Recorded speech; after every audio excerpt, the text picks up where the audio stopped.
let's talk about self-care. So this is a really important lesson because I want to drive a couple points home. You are going to get injured at some point.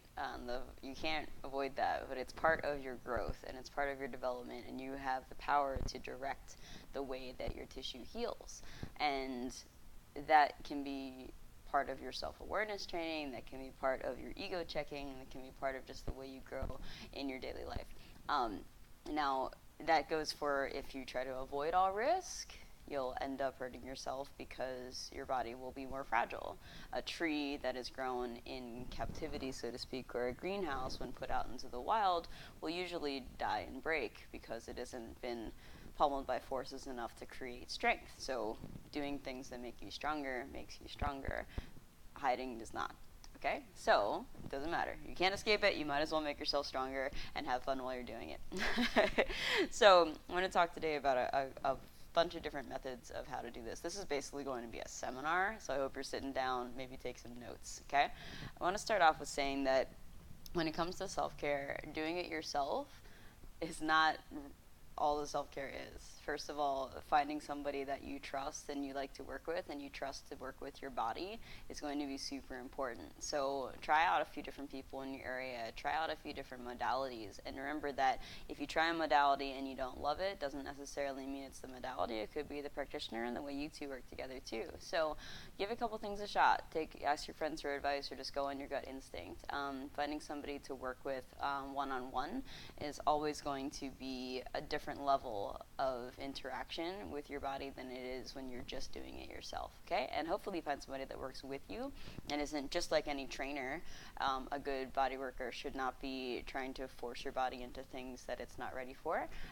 It should be working with the waves and the different ways that your body feels from day to day, okay? So when it comes to doing stuff on your own, though, because maybe for whatever reason, it could be budgeting your time, budgeting your money, whatever it is, you want to be able to do work on your own.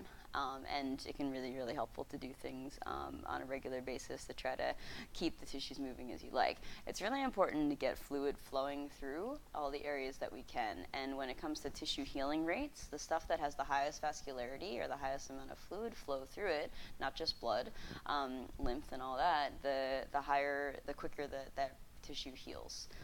But that's also establishing that you're getting things moving through there. The farther you get away from your central area, the more reliant on mechanical stimulation things are to get movement through it, to get fluid through it, like lymph and even blood. Your muscular contractions are always helping your blood pump. It's not just your heart that is the thing that's doing it. You need to help it by moving and providing contraction throughout the rest of your body as well. So doing your daily controlled reticular rotations is going to be a huge thing. Doing your full body, because that's why I've included a full body CARS worksheet and video in this, because it might not be about your hips at all. Maybe it's something else that's going on that your hips are taking on the load for. That's why in lesson 2 we discussed trying to make sure that your back isn't doing the work of your hips, because it'd be nice to have 2 joints instead of 1 because they exist like that for a reason. Now, I have a bunch of different things in front of me, and you have no shortage of options before you and infomercials and walking into any Dick's Sporting Goods or anything that you want to try, but I just want to talk about a couple basic principles. One, of course, you can try a bunch of different things out. I could also have a golf ball out here. I have a lacrosse ball, a tennis ball, a skills ball. This is like a peanut ball. It's fairly hard. One of these things. Right? I kind of a classic foam roller, and even foam rollers, you have 40 different kinds you could choose from, right? And a medicine ball.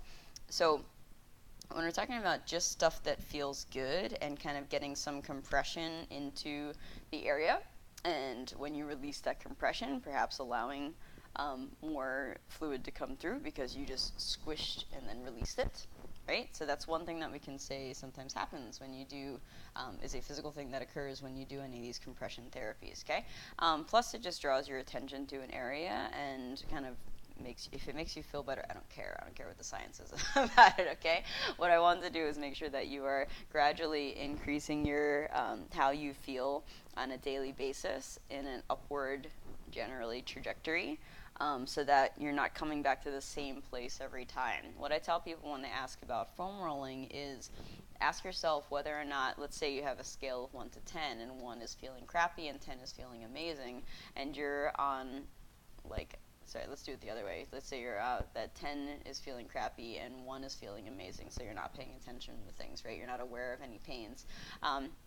If you come in at a 7 or 8 level pain, and you foam roll, and then you end up at a 3, and then you go and do your workout because you feel like you're so much better, and then the next time you come in, you would self-assess yourself at a 7 or 8 again. You bring it down to a 3, and you keep going on that, and you're just on this merry-go-round. I would like to see any intervention that you're using over time bringing you from that 7-8 to either raising your capacity so that that 7-8 is like a different plane altogether, you're on a different page of the graph paper, or that you're at a level 6 in a couple weeks, and then a level 5, and then level 4, and then you just feel fine most of the time, with rare exception, which will happen, like I discussed in the beginning, right?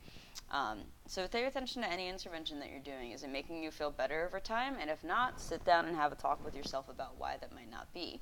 So I kind of tricked you here. We're going to go into just quickly one of the more woo-woo things, but totally accurate to start off with, is to simply take a moment and ask your body, literally ask your body, or ask yourself, why something is hurting, and paying attention to the answer.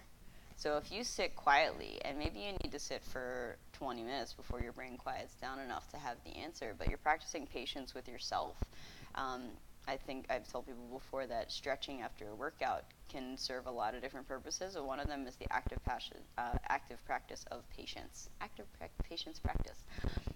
So if you're sitting for a while and you let the voices kind of inside come out, and you think, okay, why is my hip bothering me? And you start to pay attention to the sensations that you get in return, whether that's you suddenly started paying attention to your knee, because maybe the knee is the issue, or you realize that you've been kind of hiding from yourself that whatever workout you've been doing is hurting you and it's not the best thing for you right now, and maybe you need to take a couple steps back or modify it so that it works with what's going on. And removing the pain, removing the thing that you're doing that's actively causing you pain, can be a tremendous change in your life so that your body has a chance to heal and move forward. I use the analogy a lot. If you have an open wound and you keep saying, I'll pay attention to this by rubbing my finger into it, that's probably not the right intervention to allow that to heal. And we tend to do that when we have aches and pains in our body. We say, I'll just smush the crap out of it and that'll make it better.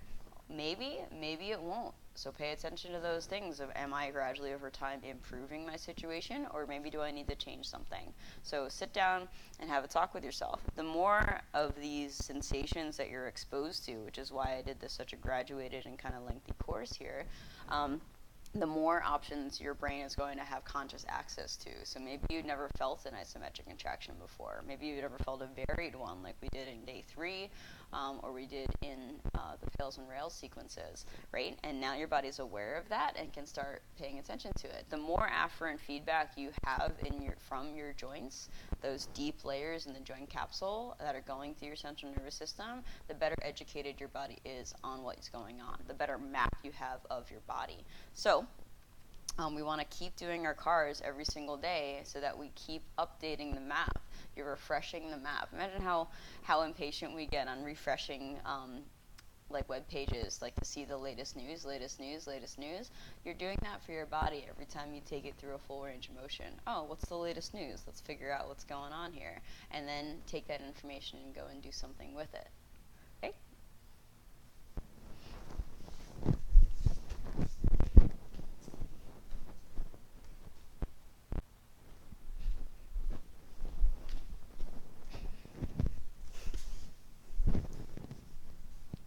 So when you're choosing your tools, and again I have peanut ball, yoga, lacrosse ball, tennis ball, nubby thing, a medicine ball, and a foam roller for examples here, you're going to pay attention to both the size of the object and the task that you're trying, and the hardness of the object and the task that you're trying to accomplish, okay?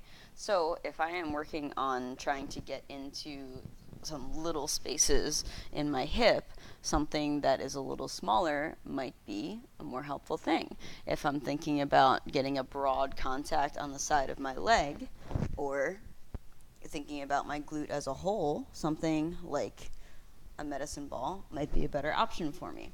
Something for my hamstring might be better to do something like a foam roller. So I can work on this kind of stuff, right? But if I'm going down into trying to get in between the layers and I still want to use an external force, something that has a little bit more give can change that. You can also do things like set this stuff up. I didn't bring the yoga block with me, but set stuff up on top of other objects. So if I have something that's going on in my calf and this doesn't feel quite right, I could put something on top of another thing in order to get the angle that I really need. And this is a better example with a yoga block, something like that. So mix things up and look for the intent that you're trying to do. Things that I would recommend for, like if you feel like the way to test, if you think that if you're trying to do some kind of rubbing yourself over one of these objects, it would be to notice if you can relax. So just exercise. If you're unable to control your breathing and you're unable to relax in the situation, you are surviving it rather than performing the exercise, right? I think that's a quote from Greg Cook, I believe. And so if you can't relax after a few breaths, you probably need to back off. Use something that's a little softer. If you feel like the tissue is tensing underneath of it rather than starting to relax, then I would go for something softer. And or, let's say I have a point right here that's bothering me. Let's just choose something. Let's say it's at the shorts line here. And this point is bothering me, and it really hurts me to put that down. Let's imagine that there's a bruise, and maybe I don't want to rub exactly on the bruise. I'm going to go as far outside of it as I need to be a tolerable pressure for me. And then I'll work there, and then I'll gradually test and see if I can work back into the place. Okay? So I'd like you to take whatever object you've gathered, and we're going to spend 5 minutes working on the specific area that you want to work on. Okay, so go ahead and so now we're going to spend 5 minutes working on any object that you want, or you can mix it up between a couple different ones. Okay, experiment around, see what feels good, and don't be afraid to try anything.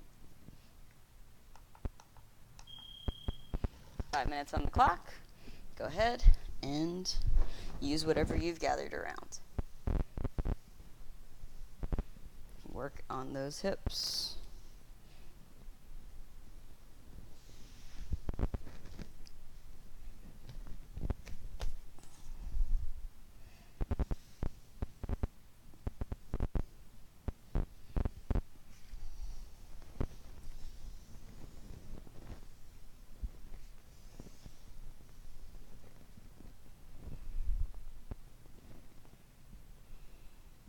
Play with motion and stillness.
Sometimes it can help to go from broad to more pointed as well. Just starting with a foam roller or a medicine ball and moving to more fine objects.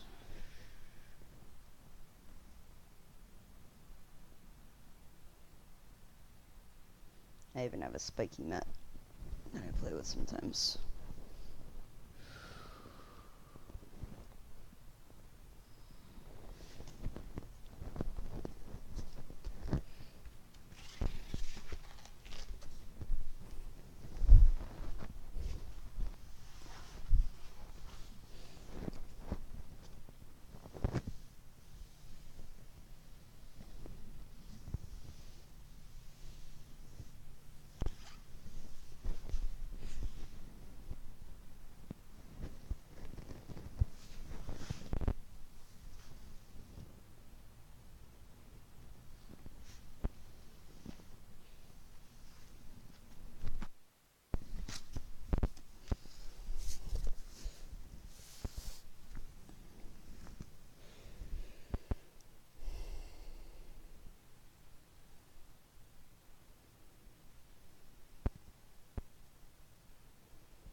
You can stay still on your object and move your body.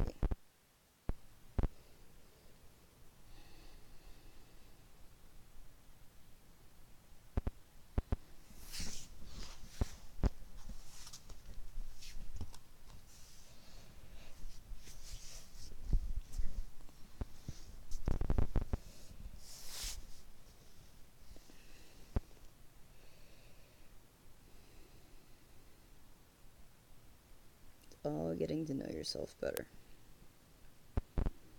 As you're breathing, check in. There's no prizes being awarded here. The only prize is actually listening to your body. So if you are short of breath, change your angle and work into it gradually.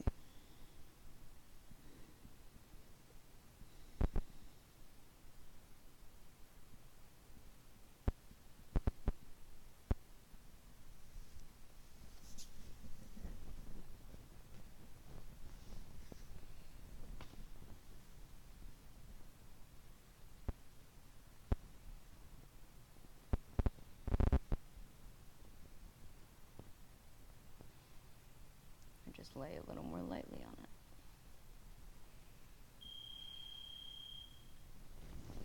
If you'd like to go farther, stop the video. Go for longer until you're satisfied. Do this every day for a week and see how differently you feel. Look at all the motion that you're getting when you're kind of moving through this stuff as well. It's not just the inputs. People sometimes think that they're giving all the credit to the object, but think about like when you're moving around like that, you're going through all these different ranges of motions to accomplish your task as well. So go ahead and play.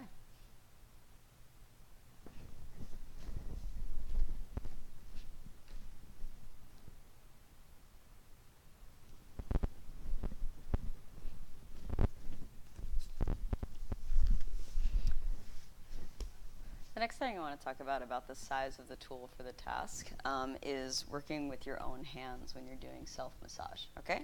So we have the large muscles, right, that may be better served by using a firm, large grip, or the palms, okay? When you're trying to gather things up, you can do things like squeezing like this between your palm and your fingers, marrying it perpendicularly to the muscle, so our thigh muscles are moving this way, generally speaking, and we're going to go perpendicular to that and just work on squeezing at different angles all around. Can be all different things. We also have using palm pressing, as we say in Thai massage, where I'm putting pressure down and trying to use my weight leaning forward to accomplish the task, which is very different from trying to use my muscles to accomplish the task. So if I put my hands on my thigh and I just lean forward, it creates more weight into the press. Now if I were working on somebody else, it'd be easier for me to do nice straight arms and walking my way around, not trying to dig my palm into anything. Think a cat walking on snow, evenly distributed weight. And I'm just using my torso to shift my body into these positions. Adding weight, which allows me to lift one other hand, or I can use both hands together. Lean, lean, lean, lean. okay, in any position you want. I find it feels better to do evenly distributed weight than trying to dig one thing in at a time, okay? So that's kind of talking about our bigger muscles, right? And you can use anything you want. I can also kind of do a pinch and roll, where I pinch between my thumb and my fingers and kind of roll towards it. So I pinch and roll. Dig the thumb in, bring the muscle up like a wave, thumb, muscle. Thumb, muscle. I can do that any angle I want. Thumb pulls in, pull the muscle over. Light pressure, and see how I'm just making it smooth, working on making a smooth motion with the muscles between my thumb pushing and my fingers pulling over. Okay, I can do that on either side.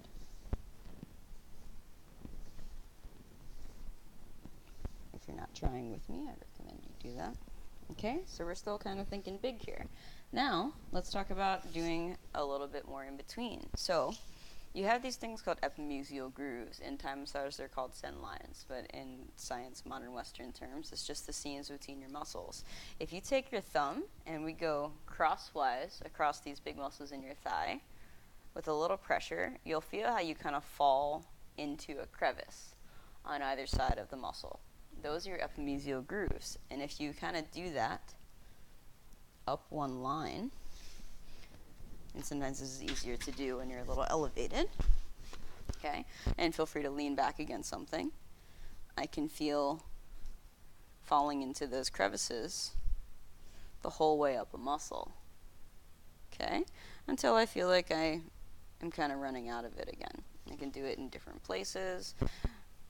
When you go to the top of your kneecap, you'll find that there's two little divots there. They're really nice places to start from, and you can kind of work around and work your way up, okay? And I'm working on thigh because that's obviously connected to your hip, right? So it's the first place we're going to talk about. Now, if I find one of these ranges, make sure I have a good camera angle here, okay? And I found it was a little bit sensitive as I worked around and just did these perpendicular motions. These would also be called cross fiber friction. I can just kind of go around and find sore spots. Once I've used cross fiber friction to find a sore area, I can now, instead of going perpendicular, line my thumb up with the line. So I was perpendicular across the muscle belly, which is the lumpy part, and now I'm going in line with it. I'm not trying to dig the point of my thumb in. I'm trying to use the flat of my thumb and just use my body weight like we just practiced and kind of sink in. To start off, take your thumb, find one of those lines so you fell into the gap, and just softly, very lightly put your thumb into that spot. You're not trying to push at all. As you feel the tissue start to loosen up, if you do, gradually let it sink in. So it's a big difference between asking versus telling the space that you're coming in. So it's allowing it to open up versus trying to push your way through. And tell you what, the body generally appreciates when you ask and when you listen to what it has to say. It's pretty universal. You're also getting dating advice here. So once I find that I've sunk enough, okay, I can now just play around with that line. Maybe I want to walk on that line. So I just find press and follow. And you may find that there are spots in the line that you just don't sink as much. You find that you're like, oh, that feels clogged. That's really what it feels like, right? And if you find kind of a clogged, stuck space relative to the rest of the line, and sometimes it might be your whole line, so you might not even realize that until you work on another line and you're like, wow, that feels totally different. And you just want to hang out there. You feel like that's a good spot. Again, if you find a spot that's like, ooh, hang out there, let it sink in, let it open up. You might do another pressure on the either side of it. You know, maybe I find a sore spot here and I go either side, or I go right into it and play with that. Right? Let's try another line. So you're going to use your cross fiber friction to find another line that you can fall into. Then align your thumbs with the line and just let yourself sink in and kind of follow it. You can feel your muscles moving around a little bit. It's kind of weird. Right? So I'm just sinking in. If you look like you're doing a big jab kind of thing like this, notice how my upper body isn't moving at all. It's not the end of the world. And it may feel good, but work up until using the seesaw, the rocking horse of your body to press and release. Press and release. Press and release. There's something relaxing about that rhythm as well. Okay? And again, you're getting more motion from it. Okay? You can also just do broad rubbing to stimulate the skin and get a little motion going there. Okay? You can do that in all angles that you want. Right? Telling you, booty is often neglected when you're doing self-massage, and probably when you get regular massages too. So give yourself a little rub, maybe with the heel of your hand, maybe with your knuckles. Try different surfaces of your body, different knuckles, and see how they feel. Right? You have so much here. You don't have to be like, oh man, if only I had my lacrosse ball with me. Look, I've got this surface here, I've got this surface, I've got this surface, I've got the back of my hand, I've got the front of my hand. It's all going to feel different. So figure out what works for you that day. Clearing out these epimesial grooves, especially if you have a really tight area, like here I just found a clog, so to speak, where it feels kind of stuck together. I'm just going to hang out, breathe, and have the patience that it deserves. It's going to let go whenever it wants to let go. It's probably going to let go faster if I don't try to force it, or it'll be longer lasting. And if it doesn't feel like letting go, I say, okay, I've at least given you a little bit of input. We've drawn attention to the area, and maybe if I kind of make a couple of shallow passes on it, by the third or fourth pass, you may find that you've, or second or third, whatever, that it's opened up a little bit. You didn't even expect that. What I always find in self-massage is things that you didn't even realize were happening when you're doing your cars and things. It's different sore areas. So it's a hugely educational process to kind of work your way around and feel everything. Okay? Now, I'm taking you into, actually, good thing I have this here. So the thighs, hamstrings, the femurs, all those muscles attached there are obviously attached in the hips. Also attached in the hips are all these things in your gut area, right? So raise your knees up, and I'd like you to just do some circles here. I'm going to put one hand on top of the other, and my pressure is going to come from my top hand pushing the bottom hand in. And I'm just going to move in a circular pattern around, clockwise, so the same direction as my digestion, around my belly. So I'm going to push down and just gently work some circles. It may feel really weird, so go lightly at first. You may even feel some weird emotional things come up. That happens all the time. And I'm just working within the bony bounds here. So I just worked inside of my ASIS bone. I'm working just inside of the ribs, getting up near that diaphragm. All these things that are all connected, which are connected to other things. Your whole body matters. So I'm just doing small circles. And some things, like I watched a shiatsu class once where they actually worked backwards as well. So even though traditionally you'd follow the direction of digestion, you could go the other way too if that felt right to you. So don't just listen to me. And now I'm just going to fill it in. So I circle around, and now I'm going to fill it in by working in lines, almost like I'm coloring in the gaps. So I'm going to do small circles, moving up, keeping the pressure from my top hand primarily, and only going as deeply as my body says is cool. If you fart, it's totally fine. Natural body reactions.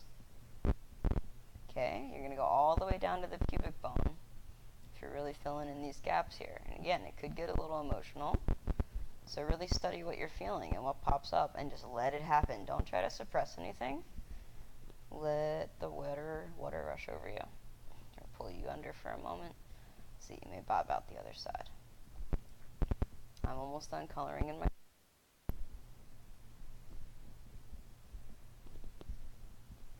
And notice where you feel things that are tight or attached or tighter than other sides. So if you found somewhere that felt a little funny, you can also go back to thumbs, fingers, whatever, and just like hold in a spot for a few seconds, right? And maybe you didn't, and you just want to keep doing circles, or you just want to hang out.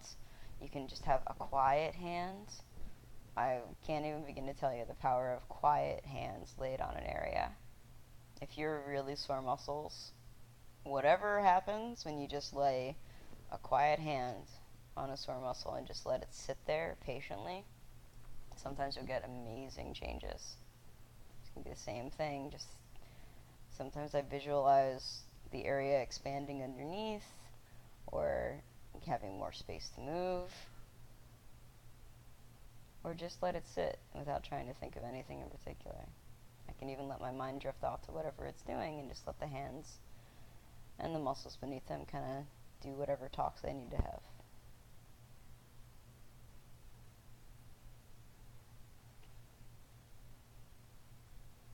Let's give you a minute here. Be patient with yourself. Let it be quiet.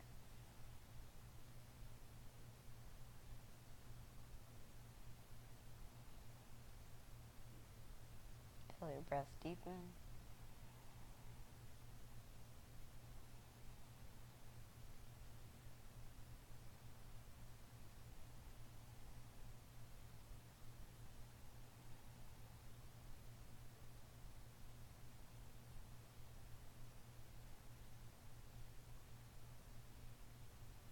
Okay. Great job.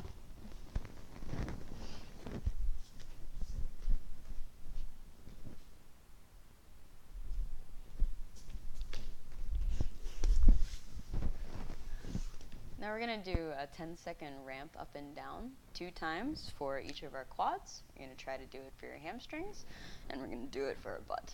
Okay, so this is just all these things that are attached to what's going on with their hips, and that are often chronically tight on people. So I'm going to focus on one leg at a time, and I'm going to count to 10, and I'd like you to try to slowly engage your quad as smoothly as you can over 10 seconds. You'll probably see, and you'll probably see with me, it goes like really jumpy, or you have difficulty controlling a few of the ranges and then letting it out just as slowly. You may end up cramping just from trying to do this. So we're going to do it together. Ready? Slow engagement, increasing until you get to your top at 10 seconds, and then slowly decreasing until you're totally relaxed. 2 times. Let's start with your right thigh. You can have your hands in there to kind of help guide if you want. Ready? Make sure you're comfortable, and slowly begin. Pace yourself, squeezing your quad for 1, 2, 3, 4, 5, 6, 7, 8, 9, 10. And slowly release that contraction for 10, 9, 8, 7, 6, 5, 4, 3, 2, 1, and out. Totally relax. One more time. Begin to squeeze. 1, 2, 3, 4, 5, 6, turning to stone, 7, 8, 9, and 10. Max it out. Releasing for 10, 9, 8, 7, 6, 5, 4, 3, 2, 1, and relax. Let's try the other side. Put your other leg wherever you want. Okay, get ready and breathe. And softly engaging. 1, 2, 3, 4. You can do this. 5, 6, 7, 8, 9, and 10. Wow, I have way less control on this side. Max it out if you're not already there. Whew, that was weird. And releasing for 10, 9, 8, 7, 6, 5, 4, 3, 2, 1, and release it all if you have any left. I have a lot more work to do on this side. And round 2, begin. And squeeze. 1, 2, 3, 4, 5, 6, 7, 8, 9, and 10. Releasing for 10, 9, 8, 7, 6, 5, 4, 3, 2, and 1. Maybe like me, you notice that certain parts of your thigh were engaging way faster than the other parts.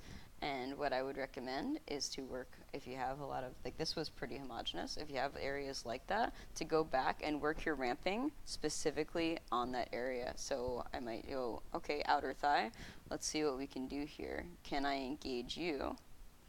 And it's going to be a real mind fuck for a while, because whatever wants to engage, for me, the inner thigh, is going to work to engage first. But you say, no, I want you, and just keep working on that.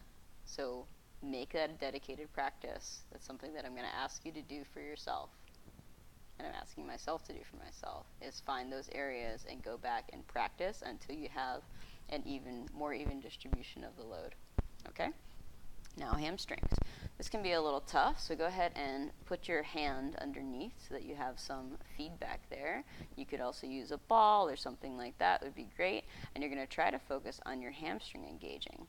And this may feel weird as well, so let's go ahead and begin. Let's go on your right side so we can go back to where we started from and try to squeeze your hamstring. Ready? 1, 2, 3, 4, 5, 6, 7, 8, 9, and 10.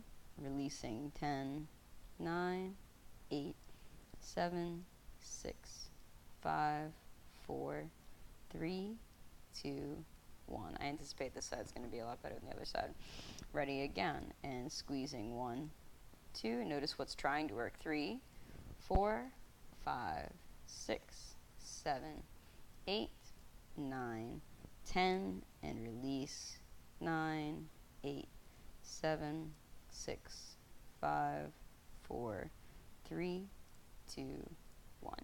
If that's too difficult for you to do isometrically, you can also engage the hamstring by doing a slow dig into the ground and try to find the back of your leg through a directional contraction. Like if you were trying to bring this towards me. So I'm bracing here and I'm pulling in against it so that I can slowly engage the back of my leg is one option that you can do. I would also just practice patience and trust me that you can actually do this with any muscle in your body. Other side, hand is for feedback here to encourage you. You can also kind of tap around, begin to squeeze the other hamstring. 1, 2, 3, 4, 5, 6, 7, 8, 9, and 10. And releasing for 10, 9, 8, 7, 6, 5, 4, 3, 2, 1, and out. The other reason the hand is so important is because it may be really subtle. Quad is an easy one to see big muscular changes, but you may not be as strong. You probably aren't as strong in some of the other areas, and it's going to be really helpful to detect that you're actually doing something, okay? Engage that again. Your 100% is not going to be the same across your muscles. And 1, 2, 3, 4, 5, 6, 7, 8, 9, and 10, and release 10, 9, 8, 7, 6, 5, 4, 3, 2, and 1. I guarantee the better you're able to do this at all your different muscles, the easier, probably the better your hips are going to feel, the more evenly distributed the load is on everything you're doing with your body. Okay, so now you're going to do your butt. Okay, whatever position you need. Yep, this isn't weird at all. And I'm going to gradually squeeze my butt cheek. Okay, so begin. 1, 2, 3, 4, 5, 6, 7, 8, 9, and 10. Try to max it out. And release 10, 9, 8, 7, 6, 5, 4, 3, 2, 1. Relax. Round 2. And 1, 2. Pay attention to where you initiated. 3, 4, 5. Other parts trying to help. 6, 7, 8, 9, 10. And release 9, 8, 7, 6, 5, 4, 3, 2, and 1. Same principles apply we talked about with the quad. If you have an area you find is popping up into your hand much faster than others, pinpoint the areas that are not, or get better control over the areas that are by using a ball or some other feedback to do a similar thing. You can do any count that you want, and notice how much more cleanly you can get with practice versus all the other muscles trying to help. So other side, and begin. 1, 2, 3, 4, 5, 6, 7, 8, 9, 10, release, 9, 8, 7, 6, try to smooth it out, 5, 4, 3, 2, 1, and out. And last one. 1, 2, 3, 4, 5, 6, 7, 8, 9, and 10, and release. 10, 9, 8, 7, 6, 5, 4, 3, 2, and 1. Now, this is called ramping, and I would recommend you do it often. And anytime you have something that is sore, oftentimes it means that there is not great communication going between either that tissue or a tissue surrounding it that's working hard for. And if you improve that and follow up with active engagement like cars, you're going to have a huge change in your life over time. So ramping is one of the most powerful tools that I know of, is trying to pinpoint any area of your body that is sore, squeeze, and release it. If you ever have a friend that threw their back out in muscle spasm kind of thing, this is exactly what I would ask them to do, is start to increase their brain map of the area and tell your brain that it's safe to engage and release. It's isometric contraction. It's the safest thing your body knows how to do, and you just focus, and sometimes it feels like nothing's happening at all, but I promise that it is. Just imagining it is getting you closer to total embodiment and communication throughout your cells.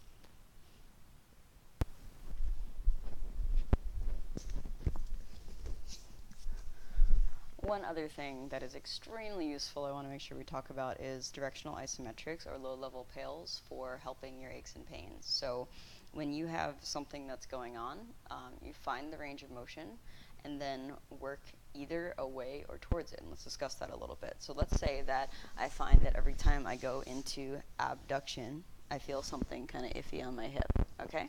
So I might do something like attach a strap to something, or just use my hand and push in the opposite direction. So if you find the issue, back off until you no longer feel the issue, and then press or load into the opposite direction is one way we can do this.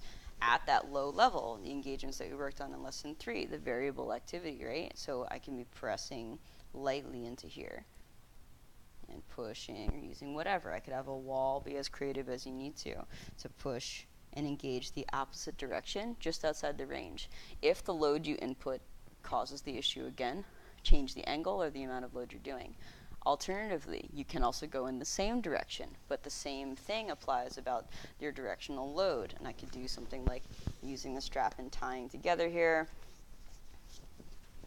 right? Finding something where I can use a yoga strap, walk around the house for this. So it hurt me to go to a certain degree out here. I back off enough that I don't feel it anymore, and I load in the same direction.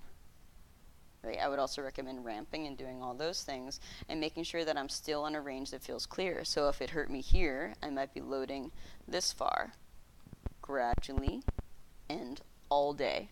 Also supplementing with doing cars in a pain-free range all day, no matter how small those cars are, no matter if I'm going down to the caps of the cars we visited on day 1, right? If something's going on, I'm going to respect what's going on and allow it to gradually open up, and encourage the tissue to heal by giving directional inputs as often as I can, literally all the time, right? Like Dr. Ninja Spina's got pain-free from an ACL surgery in like no time at all, because as soon as he got out of the anesthesia, it was just inputs, inputs, inputs, and pain-free ranges, right?